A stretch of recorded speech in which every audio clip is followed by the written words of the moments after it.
저희들을 불러주시고 하나님을 찬양하고 이렇게 귀한 말씀을 듣게 하신 것 감사드립니다. 이것으로 인해 우리가 얼마나 복된 자들인지 누리는 시간 되게 하시고 기쁨으로 그 말씀을 잘 받는 시간 되도록 은혜를 내려 주시옵소서. 감사드리며 존귀하신 예수 그리스도의 이름으로 기도합니다. 아멘. 오늘 그 갈라디아서의 말씀을 보면 갈라디아서가 다른 교훈에 대하여서 대단히 경계를 하는 것을 보게 됩니다. 바울 사도가 갈라디아 교회에 어떤 다른 교훈이 들어와서 교회를 어지럽히고 신앙의 어떤 그 정도를 흩트는 그런 태도들을 보고 굉장히 경계하는 태도로 지금 오늘 갈라디아서를 쓰고 있는 것을 보게 됩니다. 교회의 역사를 이렇게 보면 교회 역사의 가장 주된 싸움은 공로사상과의 싸움이었습니다. 이것은 무엇이냐면 사람에게서 의의를 찾는 것입니다. 사람에게서 어떤 원인 혹은 사람의 어떤 능력, 사람의 공로, 그것을 찾는 것이죠. 물론 하나님의 은혜가 있고 하나님의 능력을 인정하지만 끊임없이 우리 안에서 어떤 가능성, 그것을 자꾸 보고 싶어하는 겁니다. 이것은 전적인 하나님의 은혜라는 말과 반대되는 것이고 또 이것은 율법주의라는 말과도 통하는 말입니다. 사실 우리 가운데에는 내가 열심과 노력으로 하나님 앞에서 의롭다함을 받겠다 이렇게 생각하는 사람은 없습니다. 그런데 우리는 대단히 자주 아주 무의식적으로 혹은 아주 습관적으로 이러한 태도들을 우리의 몸에 이러한 태도들이 배어있는 것을 발견할 때가 많습니다. 이것은 어떤 형태로 나타나냐면 신자들에게서 자랑 혹은 좌절이라는 형태로 나타납니다. 누군가가 어떤 신앙의 규범을 아주 대단히 특별하게 생각해서 그것을 자기의 자랑으로 삼는 경우가 있습니다. 그리고 그것을 가지고 또 다른 사람을 판단하는 기준으로 삼기도 합니다. 혹은 자기의 자신의 그 신앙의 기준으로 삼은 그 규범들에 자기 스스로가 미치지 못하면 거꾸로 이제는 어떻게 합니까? 교만한 게 아니라 좌절하는 것이죠. 아, 내가 또 못했구나. 좌절은 왜 하는 건지 아십니까? 자기가 할 수 있었다고 생각했기 때문에 못하면 좌절하는 것이죠. 근데 하나님 앞에서 그런 태도를 갖는다는 것입니다. 이 모두가 율법주의의 한 형태입니다. 사실 보면 교만과 좌절은 동전의 양면과 같습니다. 자랑 혹은 열등감, 이것도 동전의 양면과 같습니다. 아무도 적극적인 형태로 하나님의 그 전적인 은혜, 예수님의 십자가, 그것을 부인하지는 않지만 자기에게서 하나님 앞에 내세우고 싶은 의의가 있는 것입니다. 사실은 그것을 어떻게 보면 하나님 앞에서뿐만 아니라 다른 사람에게 나타내고 싶을 수도 있습니다. 그것을 내세워 다른 사람과 자신을 구별하고 나의 좀 더 나은 모습을 좀 드러내고 싶을 수도 있겠죠. 그런데 이러한 욕심과 경향이 그리스도의 십자가를 거절하게 하는 엄청난 결과를 초래할 수 있다. 오늘 사도 바울이 경고하는 것입니다. 유대인들이 했던 것처럼 날을 지키고 절기를 지키고 할례를 주장하고 이러한 것이 신앙에 좀 도움된다면 좋은 것이 아니겠느냐 이럴 수 있겠지만 이것은 우리의 신앙의 근간, 믿음의 근간인 예수 그리스도를 송두리째 흔드는 일이라 이렇게 말하고 있습니다. 또한 예수님 안에서 지금 우리가 누리고 있는 복이 무엇인지를 모르는 것이다. 이렇게 말합니다. 갈라디아서는 종되었던 때와 아들로서 살아가는 것, 그것을 계속해서 대비합니다. 여전히 너희가 종처럼 살 것이냐, 아니면 자유하는 아들로 살 것이냐, 이것을 묻습니다. 갈라디아 교회에 들어온 다른 교훈을 전하는 자들이 달과 절기, 할례를 주장한 이유는 무엇이겠습니까? 그것은 사도가 말하기를 너희가 육체를 가지고 자랑하려 하기 때문이다. 이렇게 이야기합니다. 유대인이나 이방인이나 차별이 없이 그리스도 안에서 아브라함의 자손이 되었다. 이 말이 유대인들 편에서는 납득지 않았다는 것이죠. 어떻게 너희가 우리와 같을 수 있는가? 우리와 같으려면 추가적으로 뭔가 더 해야 하지 않겠느냐? 우리는 너희보다 율법을 더 가지고 있다. 더 먼저 가졌고 더 많이 지키고 있었다. 뭐 이렇게 자랑을 하고 싶은 것입니다. 그렇게 되면 이러한 방식으로 다른 사람과 자기를 구별하게 되면 은혜가 사라집니다. 예수 그리스도의 십자가를 헛되게 만드는 것입니다. 이것은 바울이 말하기를 이단이라 이렇게 이야기합니다.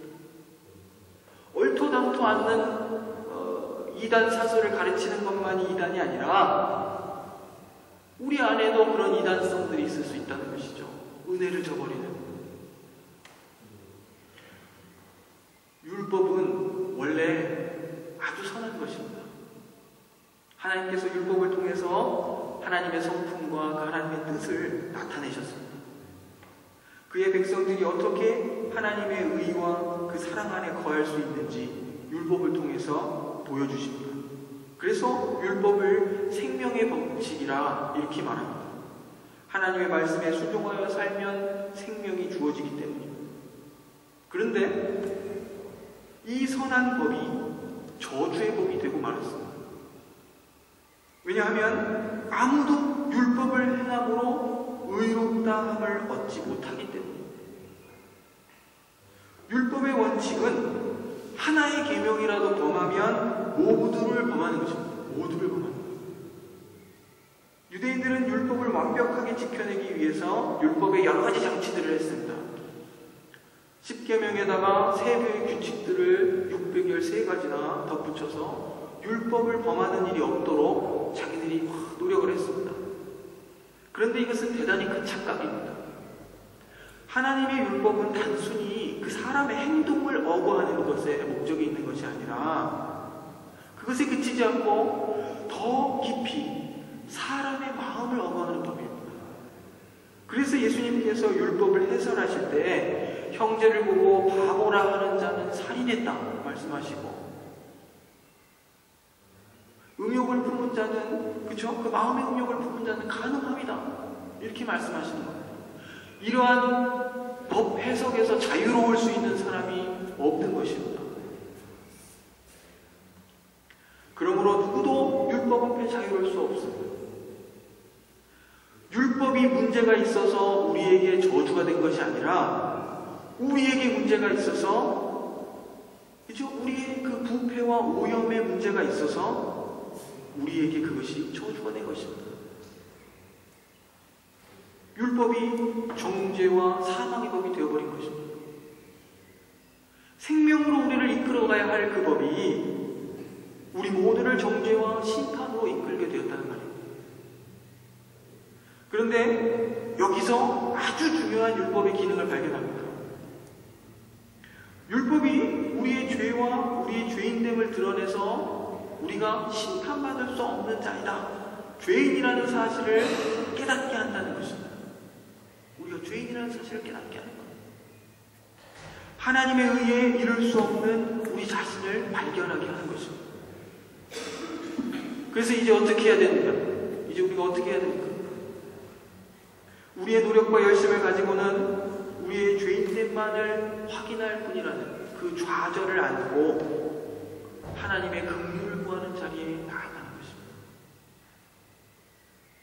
하나님의 은혜의 자리 예수 그리스도의 십자가로 우리를 이끌어가는 것입니다. 의미에서 율법은 하나님으로부터 의를 획득하는 그런 수단이 아니라 우리를 그 하나님의 은혜의 자리로, 그 의의 자리로, 그리스도를 통하여 이르는 그 의의 자리로 이끄는 그런 지도와 같은 역할을 하는 것입니다. 그런데 유대인들이 어떻게 했습니까? 그 지도를 지팡이처럼, 수단처럼 여겼다는 것이죠. 그것으로 위에 이르려 하고 그것으로 다른 사람도 정죄하는 것입니다. 우리가 이렇게 그리스도 안에 부름받아 자유하는 아들의 신분을 누리게 되었습니다. 그런데 갈라디아 교회 신자들 가운데 다시 율법을 지켜야 한다고 주장하는 이들이 나타났다는 것입니다. 예수 그리스도의 은혜로는 부족해서 자기의 그 특별한 종교적 행위들로 자기의 신자됨을 확인하고 싶은 것입니다. 현재도 이러한 유사한 시도들이 있습니다. 예전에는 40일 금식 기도가 성공하는 목회의 척도다 이렇게 말하는 사람들이 참 많았습니다.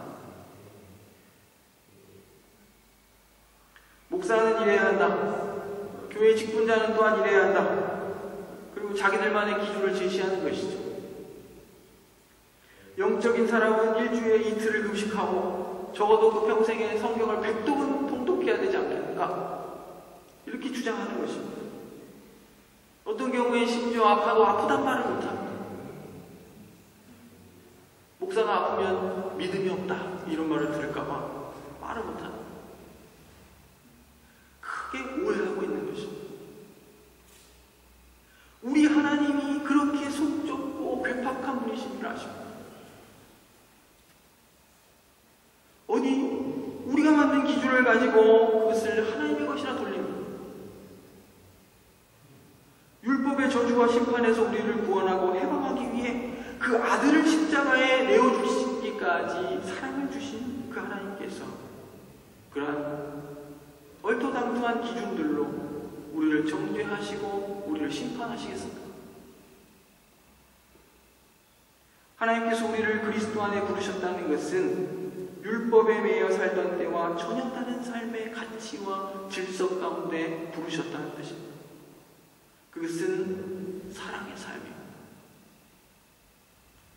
서로 짐을 지는 삶입니다. 법적인 의무가 아니라 사랑의 책임을 지고 사는 삶입니다.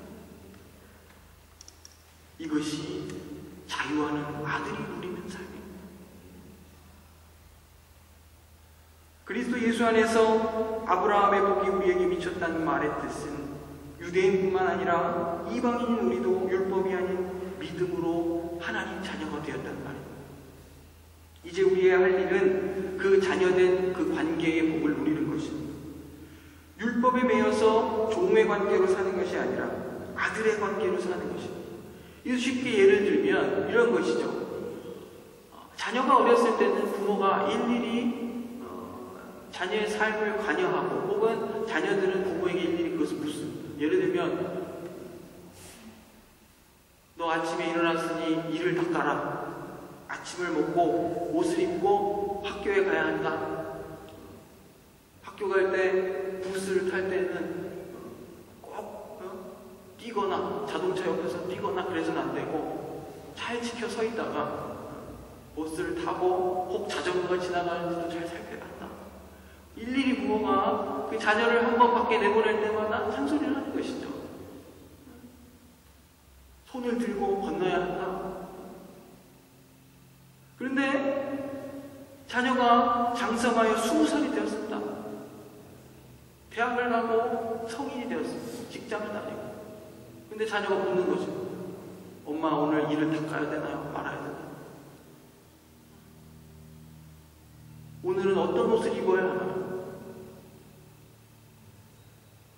그 부모의 가슴이 찢어지지 않겠습니까?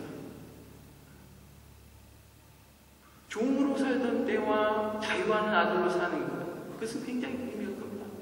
예를 들면 어떤 아이가 밥을 먹습니다. 근데 밥을 먹는데 식탁 앞에서 부모가 늘 주의를 주고 식탁 예절을 가르치고 또 영양을 생각합니다. 뭐냐면 아이가 밥만 먹어요. 국도 안 먹고 반찬도 안 먹고 밥만 먹어요. 그리고 밥을 다 먹고 나서 국을 막 벌컥벌컥 마셔요. 그리고 다 끝나고 나서 반찬을 막 먹어요. 그 부모가 가만히 놔두겠습니까? 그러지 않죠. 부모가 얘기합니다. 밥 한 번 먹고 국 한 번 떠고 반찬 한 번 집어먹고 그렇게 하라는 것이죠. 왜 그럴까요? 부모가 바르게 식습관을 갖도록 하고 골고루 먹게 하기 위해서. 근데 자녀는 부모의 의도를 몰라요. 근데 어떻게 해요? 어느 날 아이가 멈췄습니다. 밥을 먹다가 밥을 안 먹고 한참 생각하는 거예요. 왜 그러냐? 지금 내가 조금 전에 밥을 먹었는지 반찬을 먹었는지 까먹었습니다.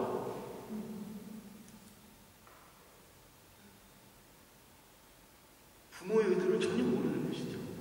그렇죠? 우리가 그렇게 돼서는 안 된다는 것이죠.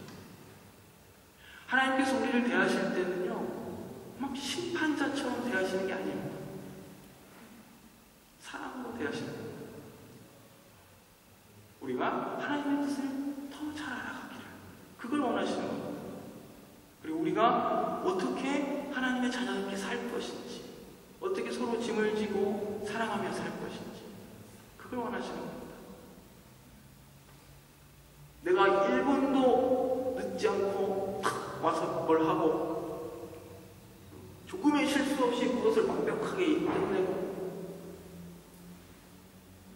그게 나쁘다는 게 아니고 그것은 사람의 어떤 삶의 방식이고 굉장히 존중받아야 될 내용입니다. 대신에 전혀 반대편에 그런 다른 종류의 사람이 있다는 사실 염두에 두고 사셔야 됩니다. 전혀 아예 태어날 때부터 그게 안 되는 분도 있어요. 그런 분도 있어요. 사실 저도 굉장히 허술한 편에 속합니다. 그것이 중요한 것이 아니라 더 중요한 거는 그 모든 관계를 사랑으로 해석하는 것이죠. 어떻게 내 형제의 부족한 부분을 나의 좀 넘치는 것들로 채울 수 있을까? 혹은 거꾸로 나의 그 부족한 부분을 채용받는 것도 중요합니다. 어떤 분이 참 이거 잘하시는 분이 있으면 그런 분들은 단장하셔야 돼요. 그래야 일이 되죠.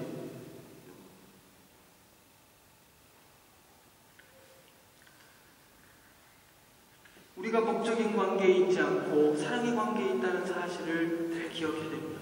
그렇다고 어떤 범절, 예의와 범절, 어떤 규범, 법칙 이런 것을 무법한 자로, 지키지 않는 무법한 자로 산다, 이 말이 아닙니다. 우리는 법적인 의무보다 훨씬 더 큰 사랑의 책임 속에 살아간다, 이 말씀을 드리는 겁니다. 모든 질서와 규범 혹은 진리의 문제 앞에서도 항상 먼저 고려되어야 할 것은 사랑입니다. 그리스도 안에서 나는 의무를 다했으니 그만이다, 이런 말은 통하지가 않습니다. 사랑의 책임은 무한 책임입니다. 나는 절차와 과정을 다 지켰으니 책임이 없다는 말로 어떤 책임을 그것은 맞지 않는 것입니다. 우리는 언제나 우리의 예배와 교제와 섬김이 하나님이 기뻐하시는 것인가, 동시에 형제와 이웃의 유익을 구하는 것인가, 그것을 늘 생각해야 합니다. 예전에 유대인들 가운데 어리석은 사람들이 많았습니다. 우리가 보기에는 너무 말도 안 되는 일, 하지만 그것을 우리가 지금도 하고 있을 수 모릅니다. 예를 들면 고르반 제도 같은 것입니다. 부모를 섬기는 일, 고르반이라는 제도는 내 모든 어떤 소유를 하나님께 드린 바 되었다, 이렇게 하는 것이죠. 그런데 나의 모든 재산과 쓸 것을 하나님께 드린 바 되었다라고 외치고, 그리고 법적인 선언을 하고 나서 그것으로 정작 부모를 섬기는 계명에 대해서 자유로워지려고 하는 자들이 있었다는 것이죠. 부모를 섬겨야 하는데 부모를 안 섬기는 거예요. 그리고 난 하나님께 다 드렸다는 거죠.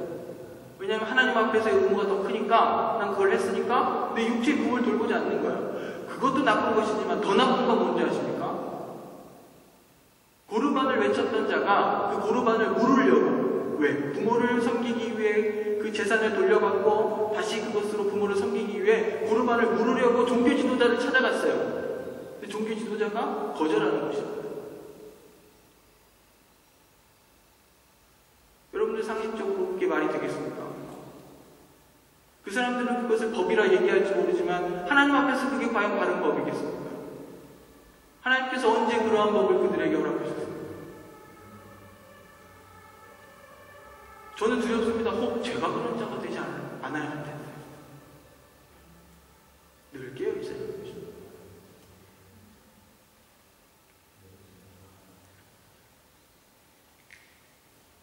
율법 아래 있던 자들은 그 하나를 범해도 모두를 범하는 것임을 알아야 했습니다.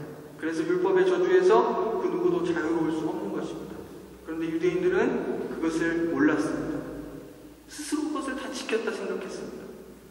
자기들은 그것을 이룬 줄로 알았습니다. 율법 안에 담긴 하나님의 깊고 넓은 의도와 뜻을 알지 못했던 것입니다. 율법 안에 거하려는 자들, 자기의 의를 드러내고 인정받으려 하는 그러한 자들은 결국 정죄받을 뿐입니다. 그래서 늘 그 율법의 저주 아래 살 수밖에 없습니다.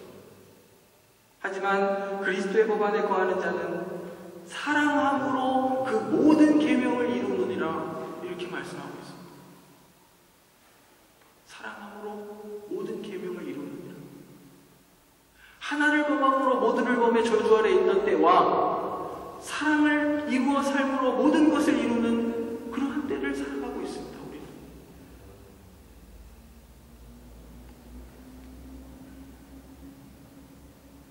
이렇게 해서 그리스도의 법을 성취하는 것입니다. 우리 모두 율법 아래 거하려는 자들이 아니라 사랑의 계명 안에 거하는 자들이 되기를 바랍니다. 서로의 짐을 지는 자들이 되기를 원합니다. 우리에게 주어진 그 사랑의 계명은 그 책임의 경계가 없습니다. 무한 책임입니다. 하나님과 우리가 그리고 우리 서로가 이 사랑의 계명 안에 묶여 있음을 항상 기억하시기 바랍니다. 오직 사랑으로 서로 종노릇하는 것입니다. 그것이 자유하는 아들의 삶입니다. 사랑으로 종노릇하는 것. 왜냐하면 율법이 내 이웃을 내 몸과 같이 사랑하라 하신 이 말씀에 이루었기 때문입니다. 바울 사도는 하나님의 사랑과 하나님을 사랑하는 것과 이웃 사랑을 결코 분리하지 않습니다. 오늘 5장 13절을 보시면 하나님 사랑에 대한 이야기, 이웃 사랑에 다 포함해서 이야기하고 있는 것입니다. 지금 어제도 우리 일일 성경학교를 하면서 아이들에게 이야기했습니다. 하나님을 사랑하는 것 어떻게 하면 사랑할까요? 기도해요. 찬양 불러요. 막 얘기합니다. 더 중요한 것은 하나님 사랑을 어떻게 증명해야 하냐면 이웃을 사랑으로 증명해야 하는 것입니다. 우리 안에 그 열매가 없으면 하나님을 사랑한다 100번을 외쳐도 위선입니다.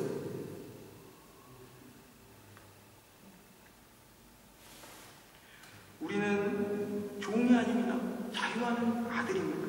이 자유를 가지고 우리의 의를 드러내고 다른 사람을 정죄하고 다른 사람과 나를 구분하기 위해 사용하는 것이 아니라 사랑하기에 자발적으로 서로의 종노릇하는 일에 사용해야 하겠습니다. 세상이 점점 잔혹해져 갑니다. 긍휼이 없습니다. 무정합니다. 그런데 교회가 사랑으로 서로 종노릇하는 것을 보면 세상이 위로를 얻을 것입니다.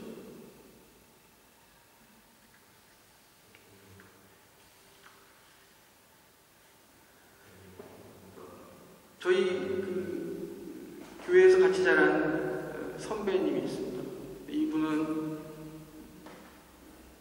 기술직 사원으로 고등학교를 졸업하자마자 전자회사에 취직했어요. 신앙이 참 좋은 분이었는데 이분이 재주가 많아요. 같이 입사했지만 그 동료 선배보다도 더 기술이 좋아요. 그래서 승진도 빨리 하고 회사에서도 참 인간관계도 잘하고 그렇습니다. 근데 그 선배가 그런 이야기를 하는 걸 들었습니다. 아, 회사 다니기 쉽지 않다. 아니 왜요? 너무 막 앞에서는 서로 친한 것 같고 막 그러지만 경쟁이 너무 치열하고 거기서 살아남는 게 힘들고 특별히 그리스도인으로서 어떤 그 삶의 가치를 드러내며 사는 게 너무 힘들다. 왜 그럽니까? 그랬더니 자기의 노하우나 어떤 기술을 남에게 절대 알려주지 않는다. 그거를 알려주면 자기 가치가 없어지는 거예요. 자기는 그러고 싶지 않아서 그래도 알려주고 도와주고 해준대요. 그럼 어떻게 되겠습니까? 자기는 뒤로 처지겠죠. 근데 그것으로 가슴 아파하는 것 자체가 되게 훌륭하다고 생각했습니다. 근데 이 선배에게도 한 가지 한계가 있는데 뭐냐면 친절을 베풀고 도와주고 다 하는데 자기도 어쩔 수 없대요. 정말 핵심적인 기술 하나는 자기만 갖고 있대요. 이게 세상입니다. 그쵸? 저보다 더 잘하시잖아요. 저는 뭐 온실안에서 잘한 것 같아요. 치열하게 부딪혀보질 못했어요. 사실은. 이게 세상입니다. 그런데 하나님께서는 하늘에 같이 우리를 살도록 부르고 계십니다. 힘든 일이라는 사실을 잘 압니다. 하지만 하나님께 힘을 구하고 늘 하나님께서 내 마음을 다잡아 주시고 혹 선한 일을 행하고 고난을 당하더라도 그것을 기쁨으로 여길 수 있는 믿음 주시기를 위해서 기도해야겠습니다.